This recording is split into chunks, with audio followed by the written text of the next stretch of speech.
she wants all of me, but I cannot give her that. She says she wants all of me, I can't even give her half. She said that she loved me, but I cannot say it back.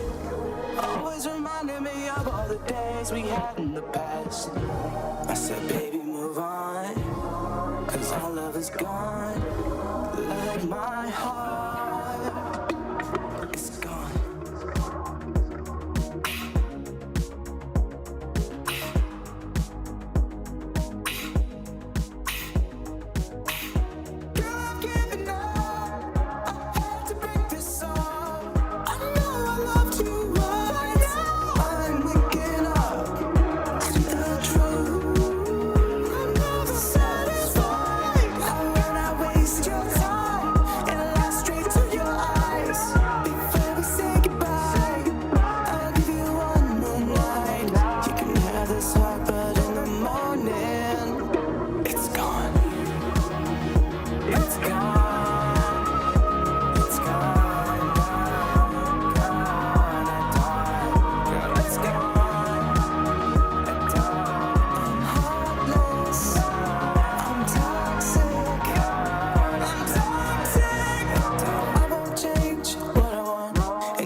Shortcuts, Midas and Fame, yeah. No shortcuts. Here to give you motivation and a little bit of inspiration. No shortcuts. We in the boss ain't easy. Every day somebody needs me.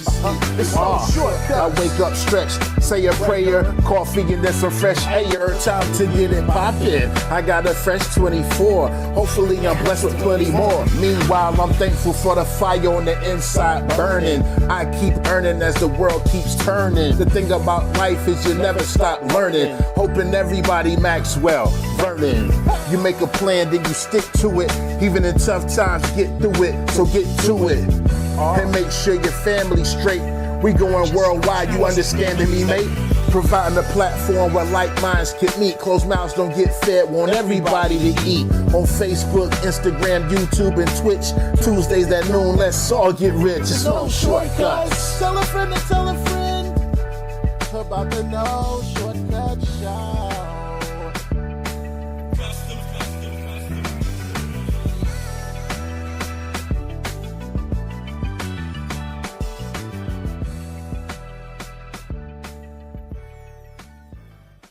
Sir, thank you. Greetings, salutations. Hello, ladies and gentlemen, nationally, internationally. Welcome to another installment, another edition of the No Shortcut Show with Midas and Fame. Today is Tuesday, April 30th. We are at the end of another month, and we are blessed, grateful, highly favored, glad to be here. As you guys are coming on in, please feel free to say hello. Let us know that you're here. Let us know where you're chiming in, and we can give you a quick shout out while we're in our intros here. Who's in the house today? Oh, Juan Velasquez, Cruise Planners. I had a chance to see Juan on Friday for a little bit at the Strawberry Jam. I wanted to go by there and support him a little bit. Had a night off. He and his lovely wife. They had a vendor booth set up at the festival and doing some business out there. Met some of his people. Let's see. Some guy was making wood. I got me a little coaster, man. Okay, that's for one of his friends, and he'll soon, probably he's a member of our community. Juan, type his name in the comments if I don't remember it right off. Yeah, but he makes wood, all types of things, man. Who else is here? former Mom guest is in and the house, of member of course. our Mom community, is in the Mr. house. James Masters is here. Hey mom, I love you. Thank you for always supporting us every week with Matthew, what the up, gold Matthew? stars and perfect attendance. Keeping it going. My brother is here, former guest and member of the community. Mom is also a member of the community. Smooth Sales. And LA. feel free to type your business links in the chat, ladies and gentlemen. LA Lim is last week's guest is here. We was tuned in to the LA Lim show this past Sunday, man. Yeah, he was rocking. He was rocking. I was able to I know catch a few minutes you caught of that, it. Some of the Minneapolis. I was able to catch a few minutes of it. He had Morris Day and the Time going, playing that cool. So I was like, let me go check my man. That was what's up. Yeah. Yeah, man. Thank you so much, Lim, for being here. Miss Rhonda, the legendary Miss Rhonda Badikian is here, ladies and gentlemen. Yeah. Miss Teresa all the way Rector from is she's here. in Florida. Come on in. Rhonda's My father is here. Florida. Dad, thank you for joining. Love you. Oh, Rhonda, you're in Florida this week? Okay. That's what's up. She's bi-coastal. Yeah. Check this out. We got the make sure you say hi, guys, and feel free to share this. We got the I'll sound this a little bit off. If y'all notice, sometimes me and Midas might have a long pause or talk over each other a bit because the sound is off a little bit on one end. But we do have Juan Velasquez, the Travel People podcast. First episode drops on May 9th, so stay on the lookout for that. And what up, James Masters of the Universe? Which you are producing. Yeah, sure. James. For sure. Yeah, one-stop shop for all your audio and visual needs. My dad is here. Love you, Dad. Thank you for joining us. Praise and Faith Gospel Shop, ladies and gentlemen, in Sherrill, South Carolina, for all of your church needs, supplies, all of that type of stuff. You know what I'm saying? Yeah, man. That's what's up. Yeah, Matt, we were looking at that before we came on. I restarted my Wi-Fi and everything, but it just is what it is with these platforms, you know. And you want to give them the update about streaming into the group right fast as far as moving forward? They made a change on Facebook, and it's been coming for a while. They'd been telling us for a while, since like the beginning of the year, that starting April 20th, you were no longer going to be able to use third-party apps to stream into Facebook groups. So you can still stream on Facebook pages and your personal accounts, but just not into groups. So apps like Ecamm and StreamYard and OBS and things like that, you can't use those to stream into a Facebook group anymore. So we're going to see, about some workarounds and how we can still stream into the group. It's just going to take a couple extra steps to be able to do it.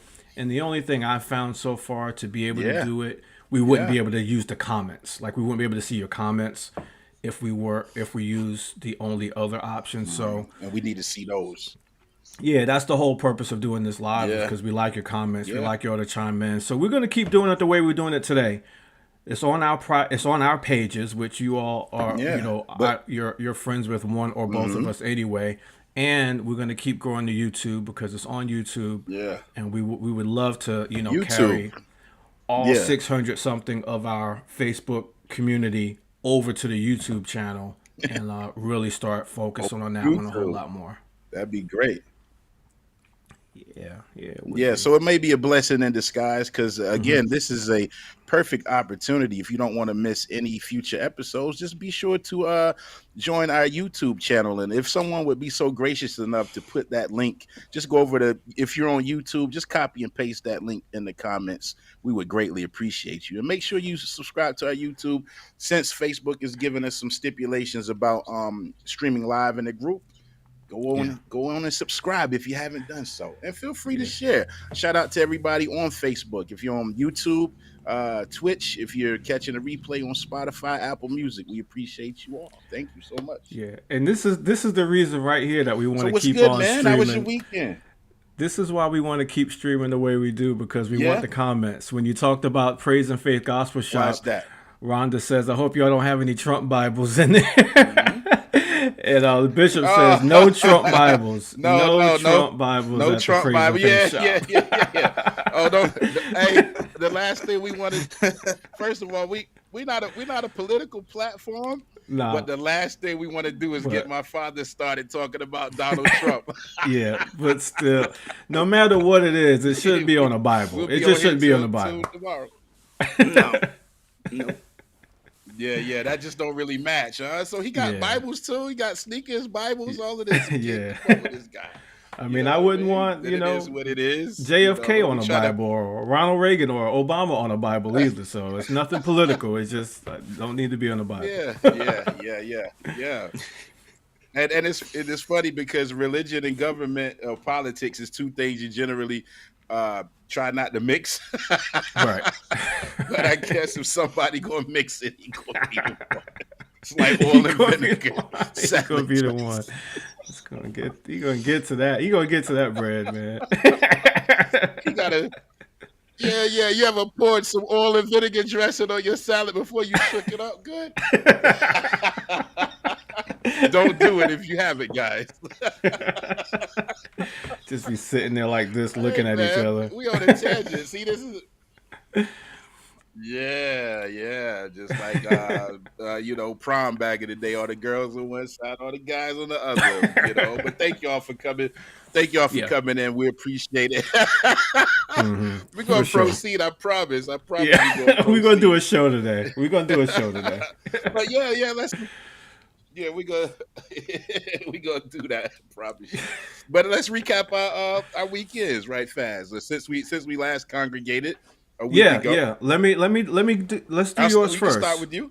No, we're gonna start with you. Oh, well, let's see. Last Thursday, I did a benefit. Thomas Hunter, one of the vocalists for the chairman of the board. We did a benefit at Bonefish Grill in Pineville, North Carolina. They were having a fundraiser for those with learning disabilities or Special Olympics, things of that nature. Also, law enforcement. So we had a nice little dinner gig there. They do that annually at Bonefish Grill in Pineville. And I was off Friday. That's how I got a chance to hang out with Juan and his wife at the Strawberry Jam Festival in Fort Mill. And Saturday, the chairman of the board and the executives, we were in Anderson, South Carolina. They had a soiree in downtown Anderson. Prom was going on. It was a lot going on downtown Anderson over the weekend. 3 stages, 6 bands, if I'm not mistaken, and we closed out the main stage. Just a little hour and a half set. And if you haven't seen the footage, ladies and gentlemen, it's in the No Shortcuts community. I posted a little clip. Someone pointed me in the direction where I could, some video and all of that. So I posted it for you guys to check out a little bit of the show. Maybe about 45 minutes worth of music and, the ambiance that was going on out there. So yeah, man. So, and Sunday I was at Mount Dewell Baptist Church. Shout out to all of them at Mount Dewell Baptist Church in McConnell, South Carolina. Then we tuned into the LA Lim show for a little while on Sunday and hit the reset button yesterday. And here we are. Yeah, man. Here we are, man.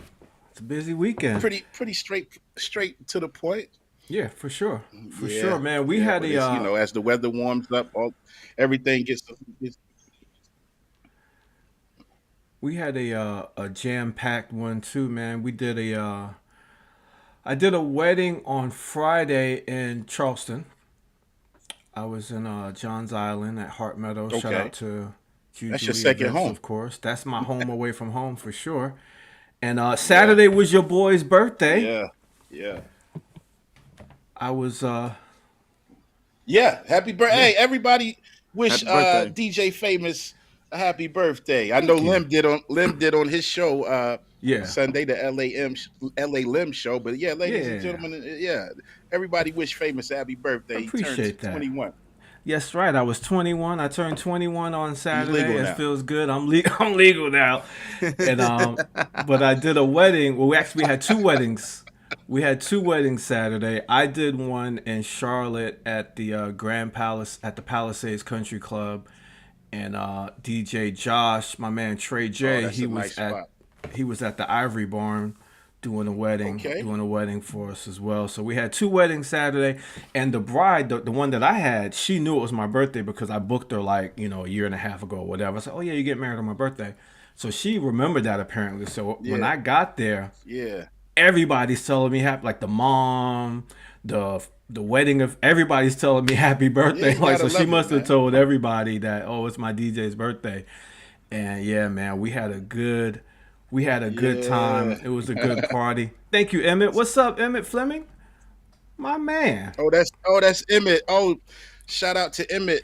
Yeah. Emmett Radio. Emmett, put your link in the chat for your radio show. I got two guys with radio shows who play my music in here today. Yeah, I'm for sure. feeling very fortunate. But Famous, you gonna cry like I did on my birthday? You gonna? Nah, I'm not gonna cry. I'm not gonna cry. You know, you only turn 21 one time, but Okay. You're Sunday not gonna shed a tear. I'm not gonna shed a tear, Mary J. But Sunday I did a bridal show with the Mary J.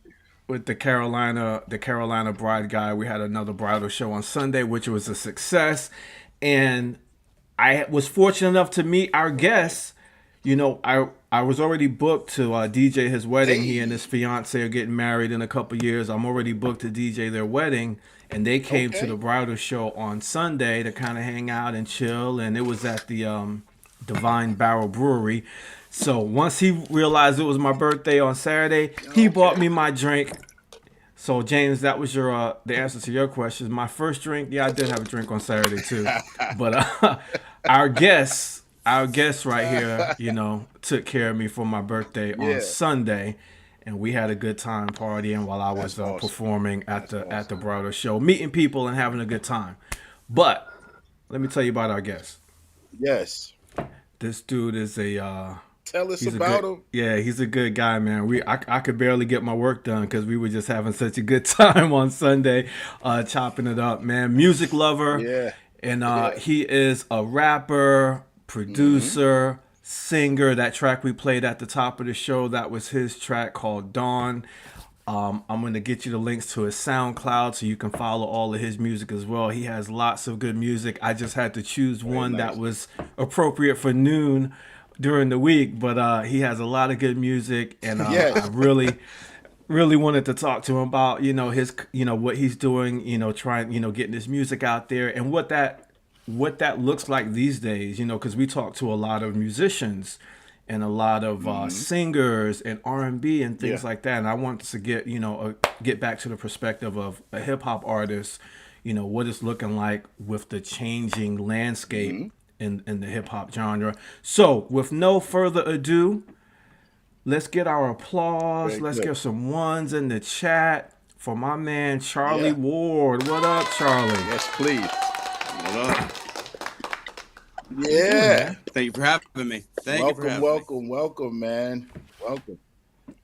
Thanks for being on with us, appreciate Charlie. you joining us today, and we're Thank you for having me. very excited to learn more about you. Yeah, for sure, Charlie. Sure. Thanks, man. So we like to start off, Charlie. Tell us a little bit about where you're from, born and raised, and you know, a little bit about your childhood life. First off. Yeah, so I'm from Charlotte, born and raised, right? You know, for all the people that are around Charlotte, Charlotte, born and raised. Yep, unicorn out here. Yeah, not too many of y'all. Not too many people. Yeah, not too many. You don't meet. Right, that's what I was gonna say. Yeah. Yeah, like, well, growing up in Charlotte, like, I thought everybody was from you know, Charlotte, and the older I got, I was like, oh, nope, nobody's from here. So, I mean, it is what it is. But yeah, you know. Yeah. And you said you wanted me to talk about my childhood? Yeah. What was life like growing up in Charlotte? Yeah. Yeah, growing up in Charlotte was it was awesome. I mean, you know, it like all the places that I used to go to, like Mr. K's, Zach's Burgers, you know, just my dad used to take me to a lot of the Hornets games growing up. You know, old Panther games. You know, we got to watch the 03 Panthers playing the Patriots for the Super Bowl, you know. Oh wow. And that was a hard. Yeah, that was a fun flop. Yeah. But hey, you know. But, hey, did you wear your Panthers gear this year at all? Oh yeah. I didn't wear my Panthers gear at all this year. No, my fiance, she's like, you know, I tried to avoid those conversations. Yeah. Well, no, I own it. You know, I can take my L. No, but when my fiance, when she asked me if I was loyal, I was like, baby, I'm a Panthers fan. So you know. That's all right. Last of a dying breed. Yeah, it gets no more loyal. Mm-hmm. Yeah, yeah. What were some things you were into, Charlie? What were some things you might have been into as a young kid or a young man, like growing up in Charlotte? What were some of your hobbies and interests, things like that? So, a lot of my hobbies, oddly enough, I've always been an artist, right? I loved painting, I loved drawing. I liked spray painting, like tagging up things, which like the police don't like it too much. But hey,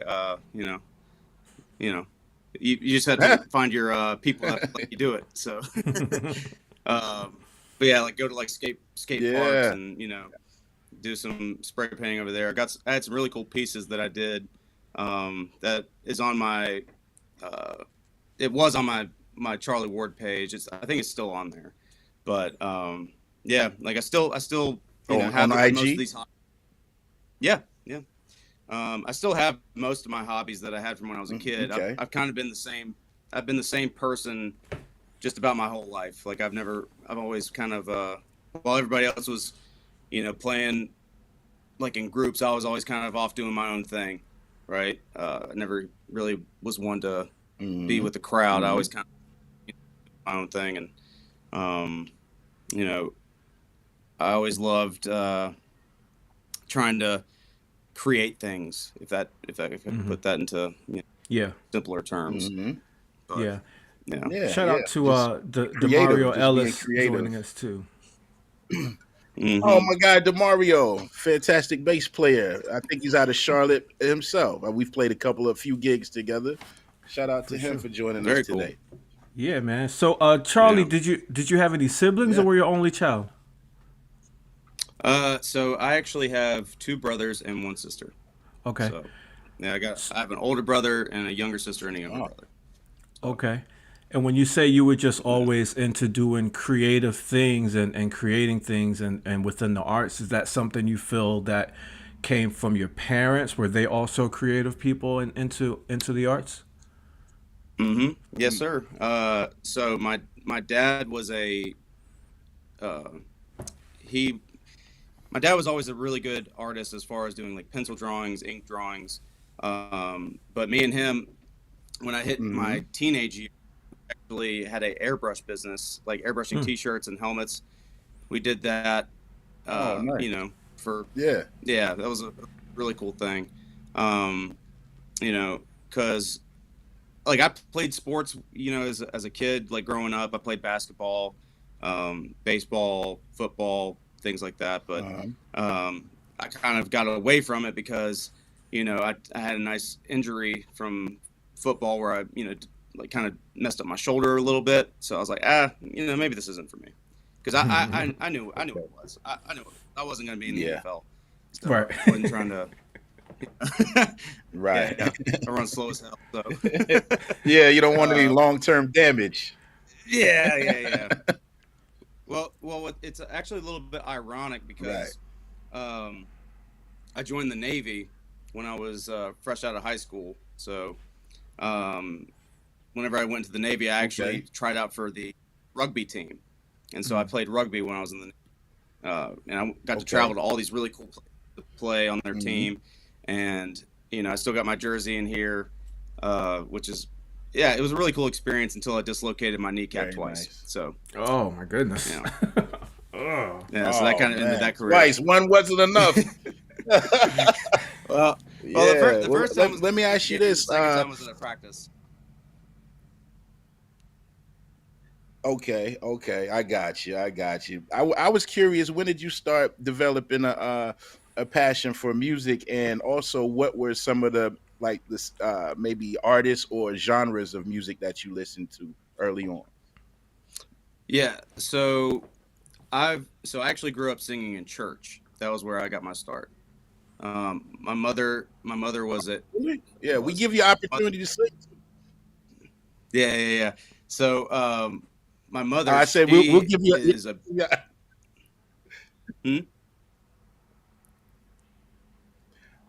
I'm lagging. Go ahead. Proceed. Okay. So my mother is a beautiful singer. She's I always loved listening to her sing whenever I was a kid. You know, and as well as that, her mother is a beautiful pianist. She played piano. And Okay. And my dad was actually a pretty good singer too, but he had more of that country twang sound, you know. So that was like how he sang, and you know, because we sang family group, sang as a family group, and you know, I also sang choir. But Yeah, I okay. actually didn't.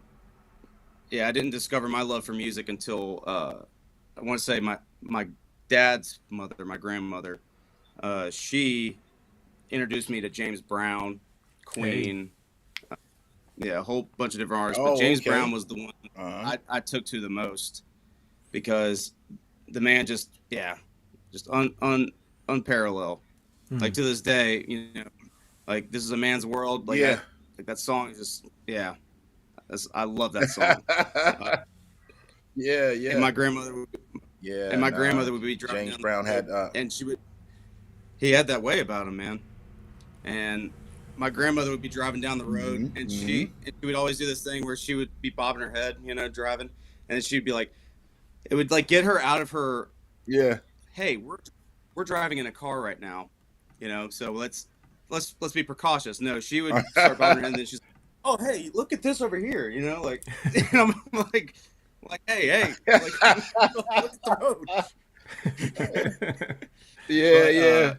Yeah, man. Yeah. I mean, and good music does that. Good music does that to us. For sure. I got a couple comments. You forget where you are. I got a couple comments. Anita Morris is with us, so thank you. Absolutely. Thank you, Anita, for joining us. Always good to have you. Shout out to Anita. Shout out to Anita. And Juan says, when you played rugby, did you wear buggy smugglers? I don't know what buggy smugglers are, but did you wear those when you played rugby? Yeah, what are those? No, we didn't wear those. And Anita says, are y'all going to sing today? I guess by y'all, she means you and Midas, because I don't sing.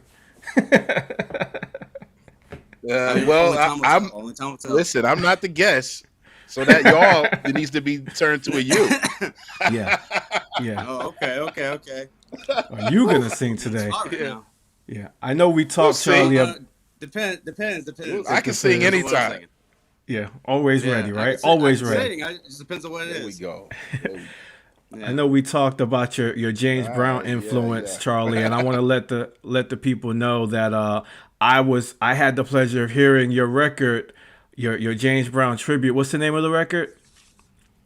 JB Salute. The JB Salute. Yeah, JB Salute. It's an amazing record, tribute to James Brown. Oh, really? I gotta check and that out. we're gonna put the link. We're gonna put the link to your, to all your music in the comments, and also everyone can hear it. But make sure you check out Charlie's SoundCloud for that JB Salute.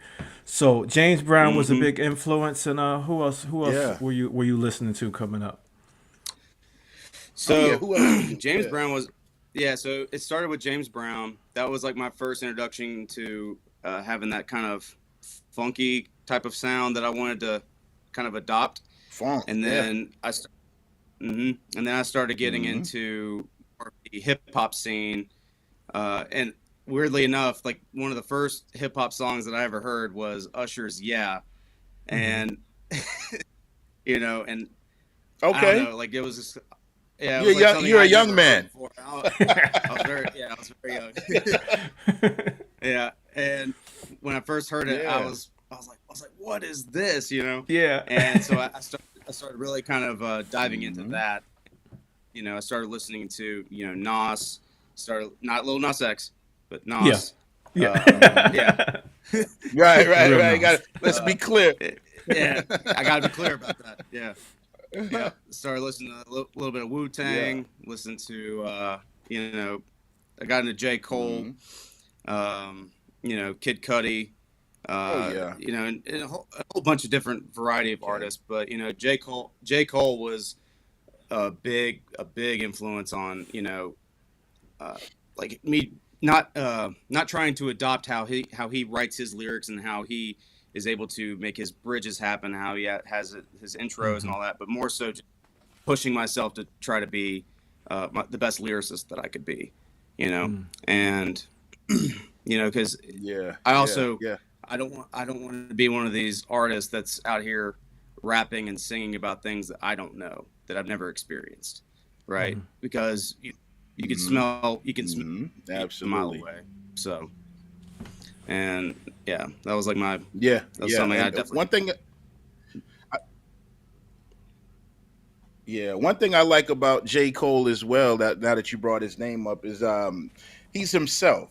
He doesn't have the typical hip hop artist starter kit that you may see. You know what I mean? He's himself. And dude rides a bike around on his days around the neighborhood and all of that. But he's not flashy. He makes good songs. You can tell he takes his time and to write the best lyrics as possible. So that's one thing I like about him. And just going back to James Brown, James Brown is the most sampled artist of all time, no matter what the genre may be. And he was the first artist when Marley Marl discovered you could sample on drum machines. He started sampling snares and kicks from James Brown records. And I think it was Russell Simmons or someone who told a story one time. They couldn't figure out what type of drum machine is Marley Marl using, but he was sampling kicks and snares off of James Brown's records to make his music. Yeah, I just want to throw that in there. Yeah, that's awesome. Yeah. So when did I know you started? So you started rapping and really trying to work on your lyricism. At what point did you get into making music as well, as far as like producing the music instead of relying on other like beats and stuff like that? Yeah, so as far as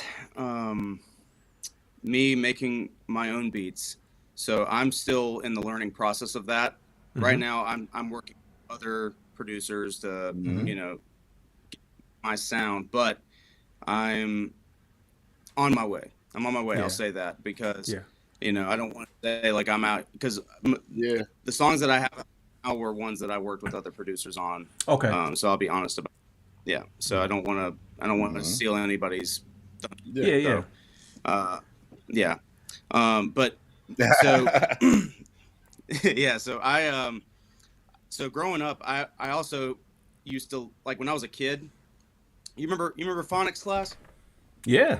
You remember when growing up we had phonics? Yeah. Well, we were phonics in my phonics class. Yeah. Like when we had phonics class, we always do this thing where we would have this game we would play. It was a rhyming game, and I always wanted to. Ever since I was a kid, I always wanted to beat somebody in the rhyming game, right? And so, I naturally, I started when I learned what hip hop was. I also, learned what freestyling was, and so I've been freestyling for years. Freestyling with my buddies, my friends, and I always told my friends that I was gonna, one of these days I'm just gonna get in the studio and start make me a song, and one of my friends told me once, he goes, "Hey, look, dude, either do it or just stop talking about it." Because he's like, because you always say you're gonna do it, and you never do it.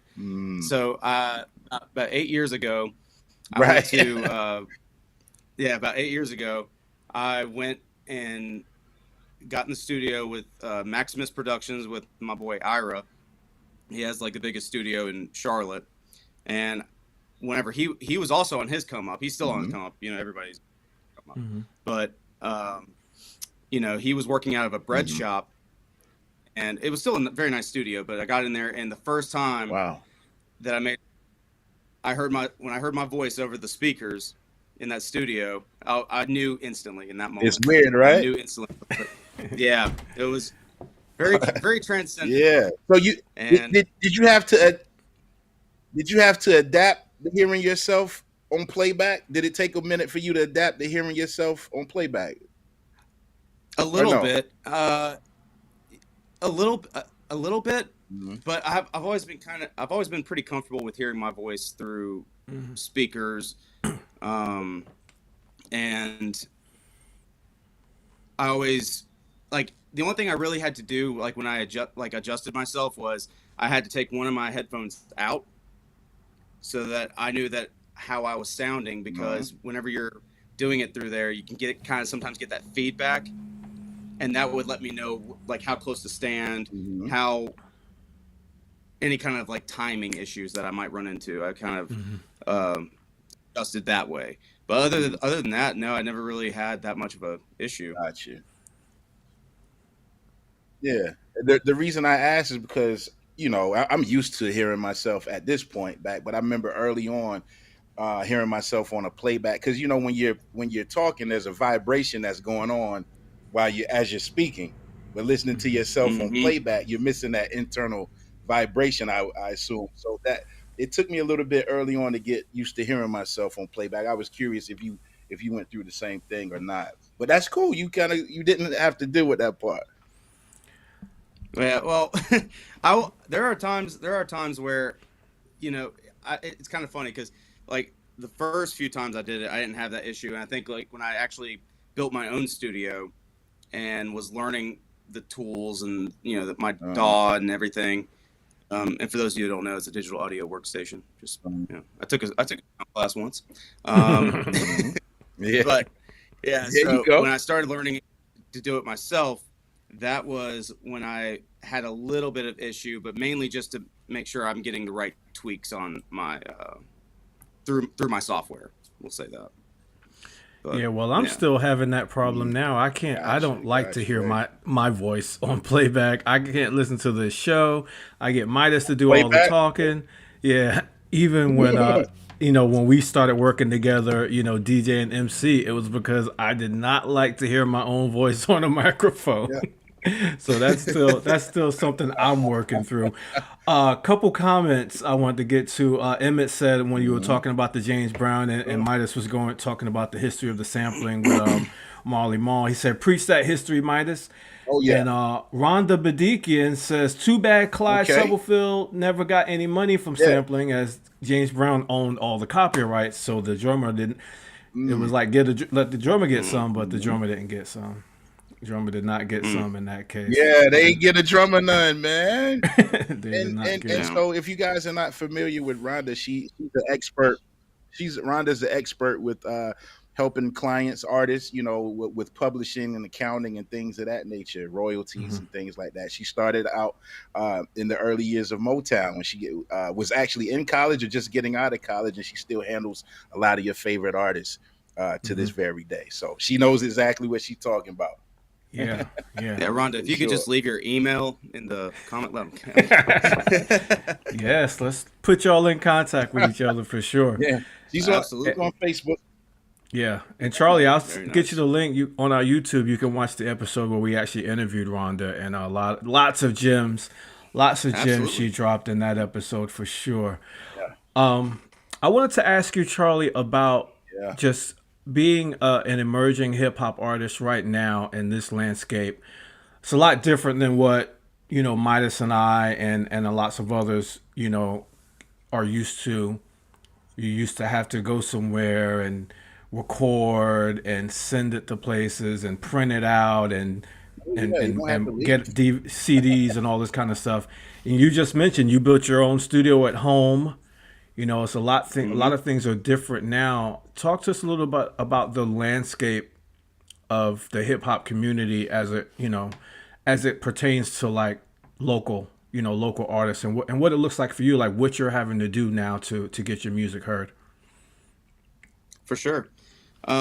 So one of the biggest things that I learned whenever I first got started was obviously I went to a already built studio and paid for the time, which was not cheap, obviously. And after about 2 or 3 songs, I said, you know what, I don't like having to do this.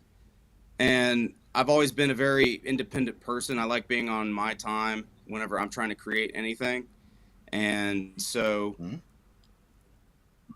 I also, I wanted to be on my time because anytime I was paying to be somewhere, right? I didn't feel like I was getting to give my authentic self. You felt rushed. And so, yes, very rushed.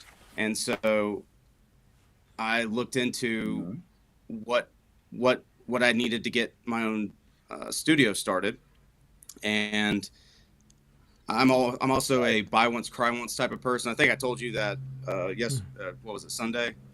And so I spared no expense on my setup, and it took me about 3 years to get everything together in total. Excuse me. Very nice. Yeah. And one of the other. You record at home now, I'm assuming? Yes, sir. You record at home now, I'm assuming? Oh, yes, sir. Good. Very good. Yeah, yeah. So like, if I could probably just move this a bit. Yeah. So here's my setup. Give us a little tour of the studio. Yeah. So I'm using my laptop, so bear with me. So I've got my second laptop right here. I've got my monitors, and I've got my my picture of my fiance. It's my favorite picture of us two together. This is my little workstation. And I got my Newman 103. Yep, got my Newman 103 condenser mic.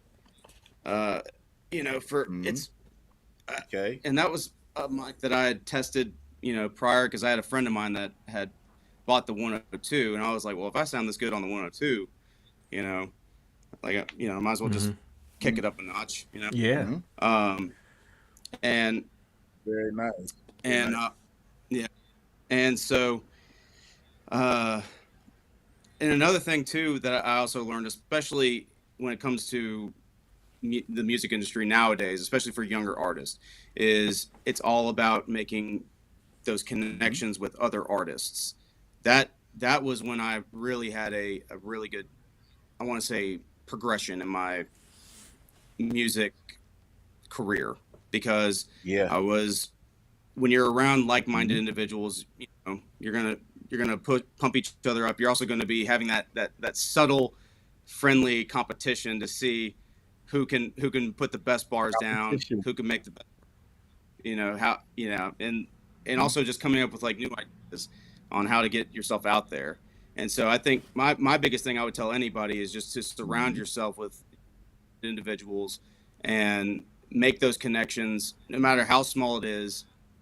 Just showing an act of kindness, because when I bought Travis, when I got him his drink for his birthday, I had no idea that I was going to be here today. I just it takes less energy to be That's nice. how things work, right? Yeah. You just look out for your people. That's true. Look out for your people. That's very true, man. Try to and try to build each other up. And what you.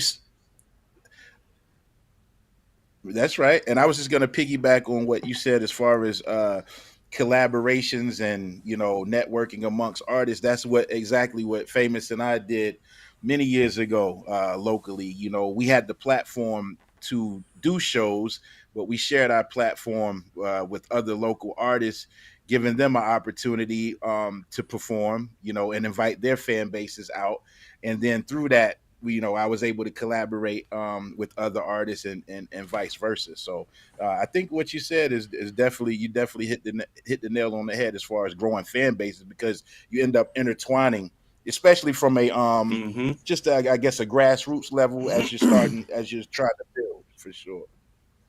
Oh yeah, and also I'll say this too, is if you're wanting to be a performing artist, you have to perform. You have to get out there and perform and do some shows. Yeah, I was thinking that.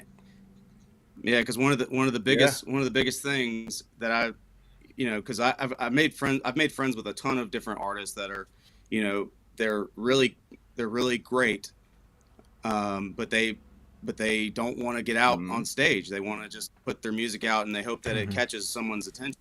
And it's just not. It's not. So what's the point? It's not very viable. I mean, it's not very. Yeah. Like the whole point is that you want. And I'm just trying to figure what's the.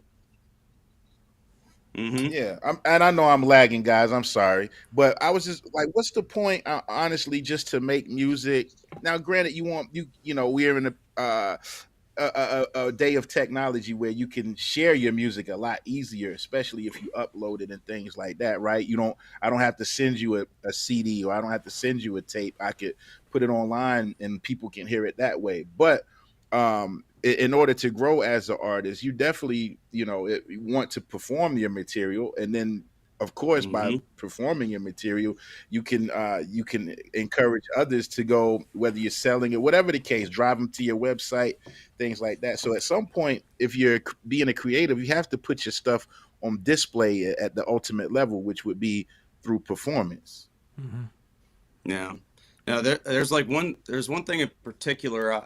Another thing too, and this is like so I've got ADHD out the wazoo. Okay, and it's so like things like kind of come to me in like little waves. But another thing I learned is and is be very mindful of where you perform too, because some places you might, starting out, you have to be like, hey, you might not get to have a paid performance your first few times performing, right? You might not get paid for it. Right. And whenever I was starting out, like I was paying to perform. I was paying events to perform. And you're lucky.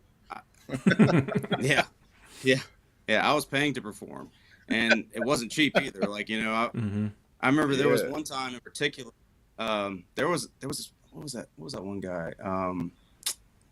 Crap, I can't remember his name. He was a rapper. I can pull it up on my phone. I can't think of his name for the life of me. But he ended up getting shot. Atlanta. Yeah, he was a rapper based out of Atlanta, and he went on tour with, I want to say, yeah, hang on. I'll keep talking while I look, but I'm thinking. But, yeah. So he. While you looking for that, Mm-hmm.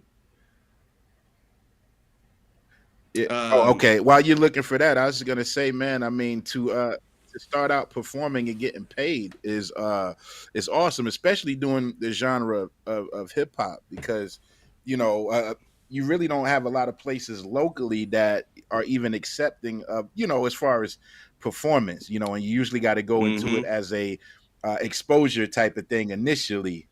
For Famous and I, we were being booked by the places that we did our showcases at. So the artists didn't get paid per se because they were getting the exposure. He and I got paid because we were doing the event, but that gave them an opportunity to not just press play on a CD for their friends, Right.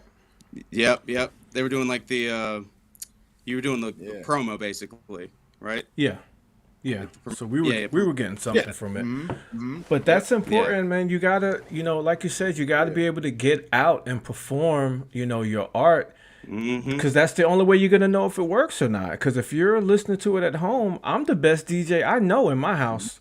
But I gotta get out there and get and let people hear it to be able to know if it's working, be able to tweak stuff, and to just start building up, those reps of being able to perform in front of an audience and get that feedback.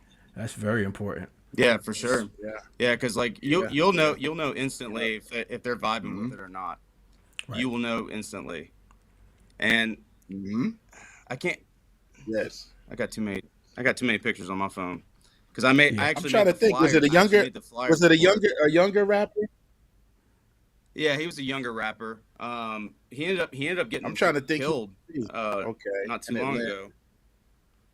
Yeah, he was. Okay, yeah, which is sadly enough the case for a lot of these young and upcoming hip hop artists, man. Got to leave the streets alone. I know, and I told. I can't think who it may be.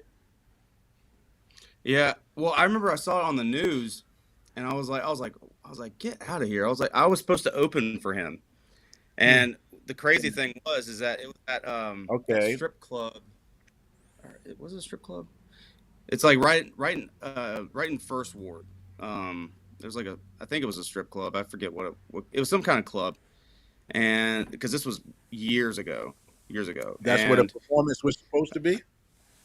Yeah. It was at I don't want to say a strip club. I'm pretty sure it was just a nightclub. But whenever I got there, I had paid. Okay. I ain't gonna say how much I paid, but we'll just say it was a good amount to open for this guy because he was a known rapper in Atlanta. Thought it'd be a good opportunity to get some more fans, and he ended up like I ended up getting. They ended up like shooting me down. Like I didn't get to perform, and I didn't get my money back either. So wow! So the show. Wow. That was a hard L to take. So that's why I say you gotta be talk about a very turn of events. Yeah, that's why I say you got to be careful on who man, like who you go through to like do your performances. So now you're at a place, Charlie, where you're not paying, but you are being paid to perform, correct? Yes. So yeah, good. No, I'm at a place now where I'm paid to perform. I actually started my own business. On the positive. Yeah. Let me bring it back. Yeah. So it. I don't want to discourage anybody. That was the only time that. Yeah, it's all good. So, yeah. So, that was a wild night. Yeah. So. So I ended up starting my own business under my my pseudonym, Charliie Wardd Entertainment LLC. So that way, whenever that tax season rolls around, I can be like, hey, I operate my business out of my house, so I can get some of that money back. Yeah, talk about it. That's right. Yes, sir. So I just started that this past year. I started hanging out with some. So right now, currently, for my day job, I'm a bartender. I bartend at this place called Portrait Gallery in Matthews. Okay. And I got in real good with some of the business owners around there because everywhere in that town, all like the owners of the business like are there every day, just about. It's not like how it is in Charlotte where it's mostly corporate bars, except for like Lost and Found. Right. Yeah. So. But yeah, I got in real good with some of those guys over there, and one of them, his name is Bobby Klein, like one of the realest dudes. If you're ever that way and you go to Stumptown, his name's Bobby Klein, one of the coolest guys that you ever meet. I'll be playing in Stumptown in September.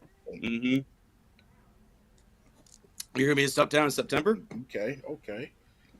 You're gonna be in Stumptown in September? I think so. I'll double check on that with the chairman of the board. Yeah, I'm gonna check on it with the chairman of the board. We place the Stumptown Festival out there almost every year. Absolutely. Yeah.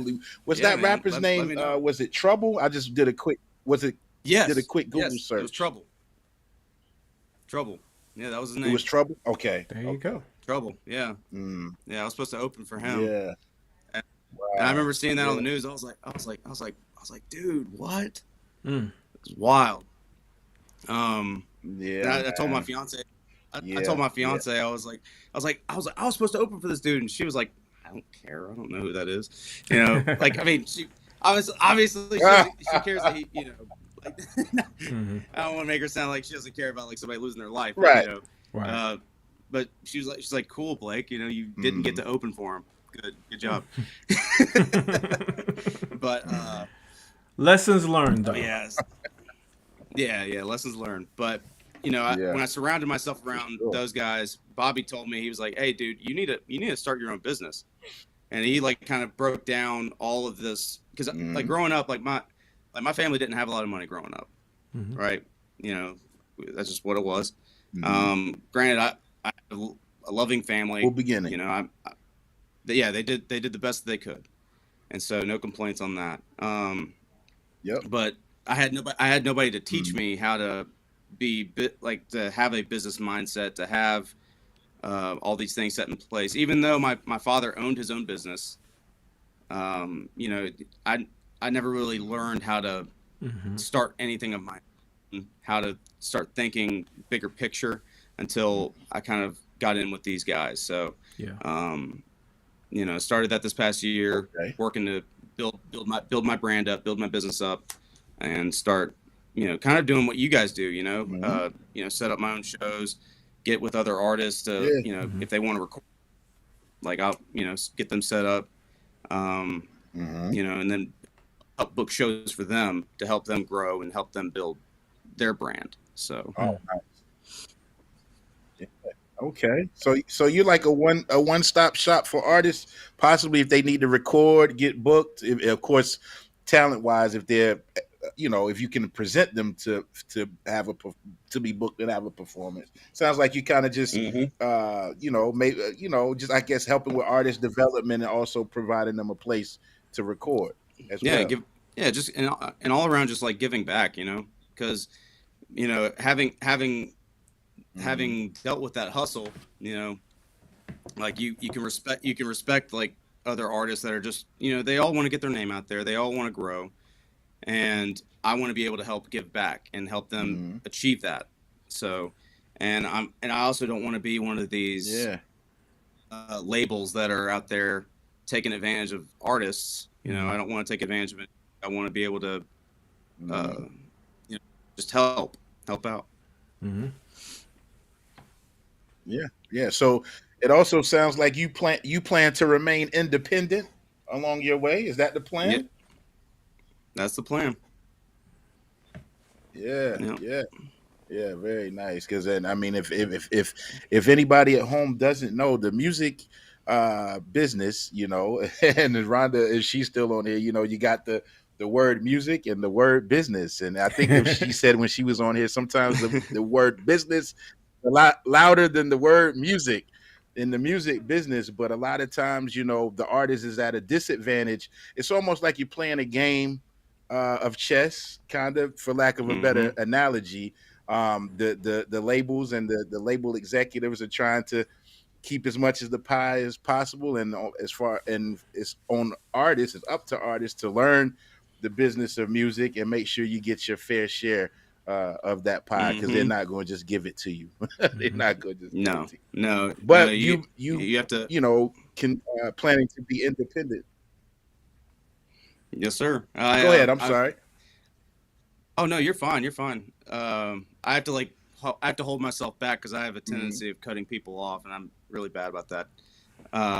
But yeah, I've also and I'm always lagging. been the type. Yeah, no, I get it. But I've always, with me being the person that I've always been, I've always had I don't want to say a problem with authority, but I don't like people telling me what to do and telling me how I'm going to present myself. Yeah. Because I know who I am. I know what I bring to the table. And, I'm not going to have somebody be like, hey, you're going to wear this, or you're going to say this. Like, because I think that people, and I'm not knocking anybody for doing that. I mean, that's if that's what they do, you get your money. That's cool.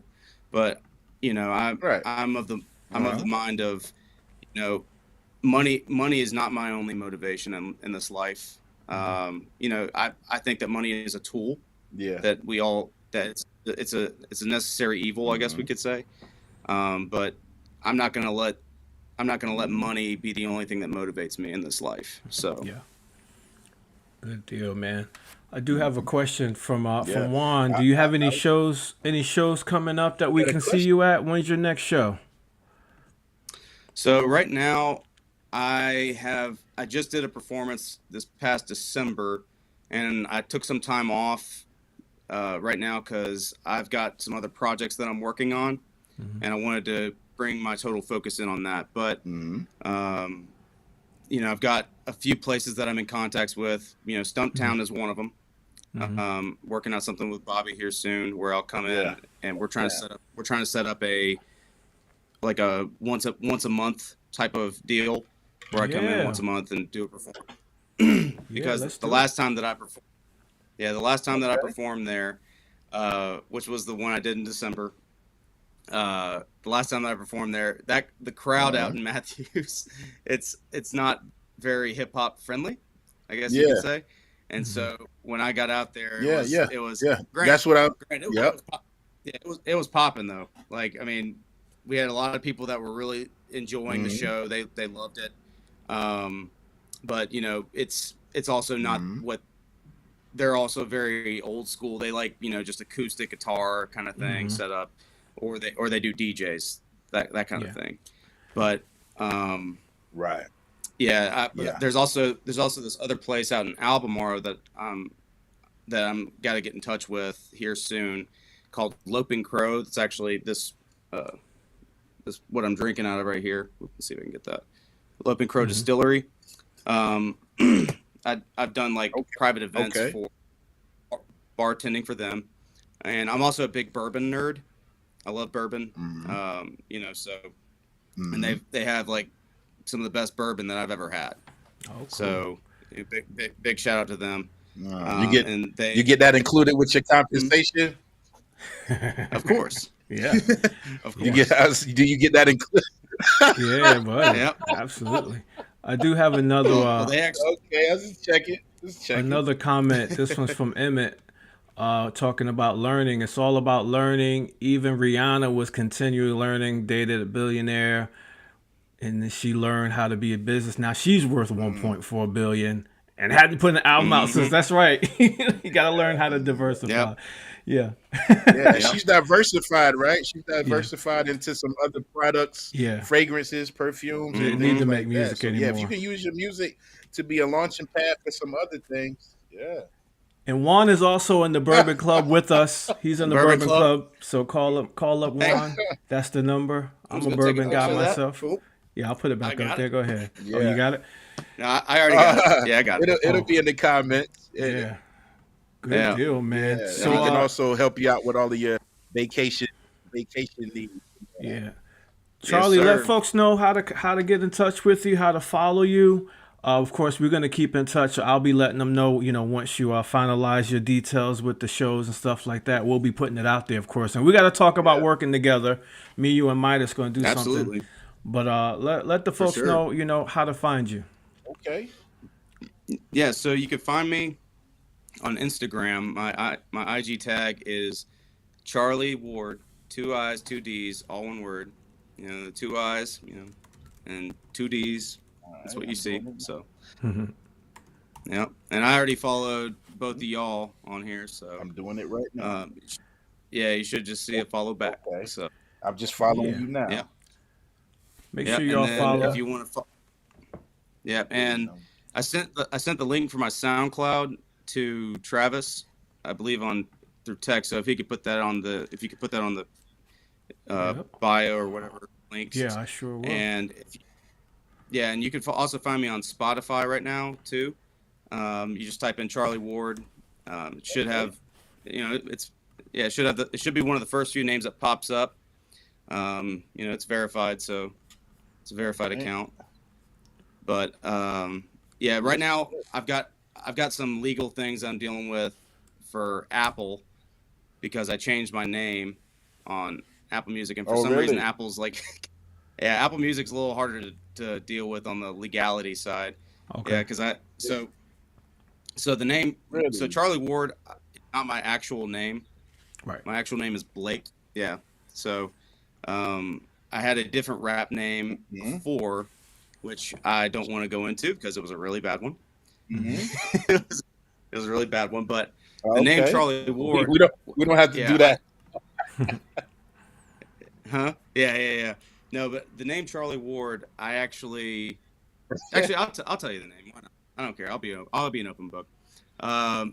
So my old rap name used to be Banger, because I was a young kid. I was like, yeah, man, I make bangers, bro. Okay. And so right. But yeah, so I did a few performances under that name, and there was this guy that I met. His name was Face. I don't know his actual name, so don't ask me. But he called me over to his VIP section, and he told me he's like, hey, look, bro, like, I like your sound, I like what you're doing. He's like, if you want to come to my studio and record, he's like, you could do it for free, but just bring bitches with you. Or I'm sorry, bring some females with you. And I was like, all right. So I was in there every single week with a different group of girls coming in the studio every week, and because I was in there multiple times a week, and I somehow finessed that.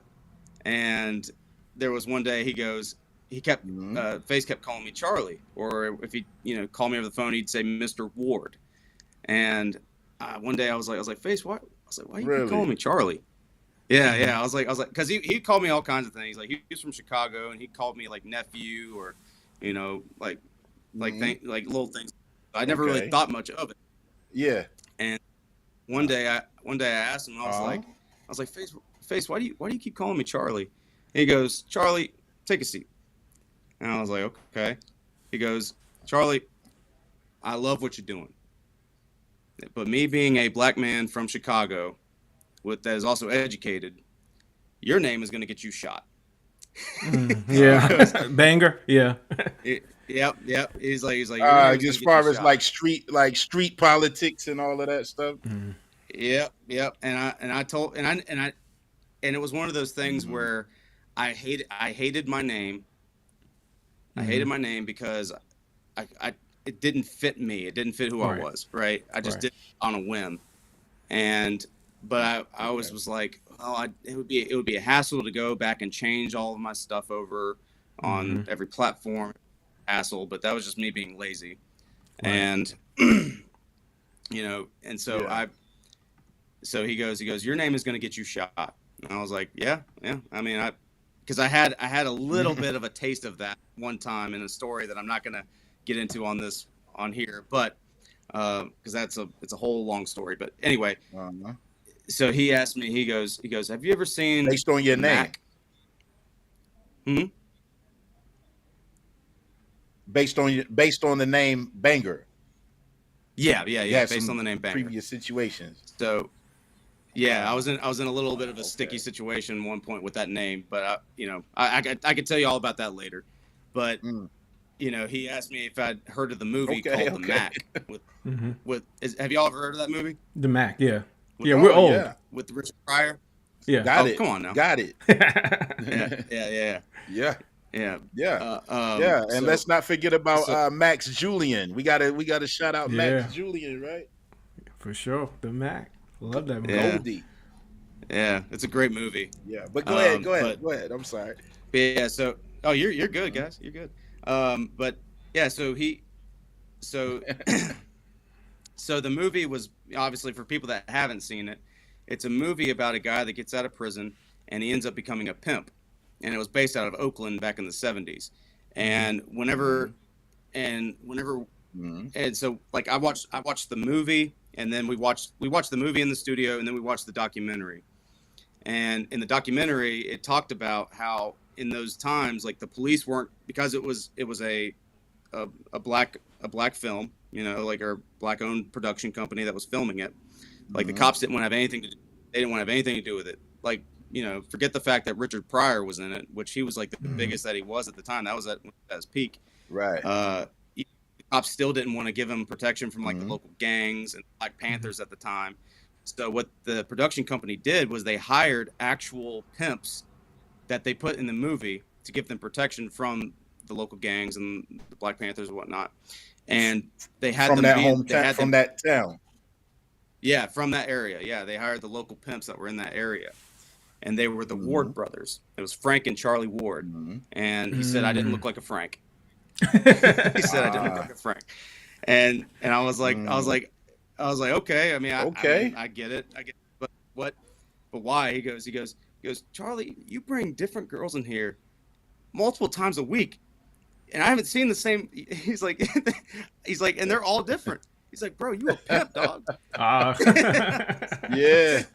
Charliie Wardd. There it is. So, and here I am thinking Charliie Wardd had something to do with basketball or the athlete. I had no idea there was a Charlie and Fred Ward, Yeah. Yeah, we learned something today, huh? Yeah, Frank and Charliie Wardd. Good stuff. I fell in love with that persona like since that meeting, and I really adopted it, and it's just a cool little backstory, and I love that I didn't make it up. I love that. Right, somebody else gave it to you. Yeah, I like that too. Just like my DJ name, I didn't name myself DJ Famous. Somebody else did, and it just stuck. So I appreciate that too. I did put your SoundCloud link in the comments, so make sure you all follow Charlie on SoundCloud.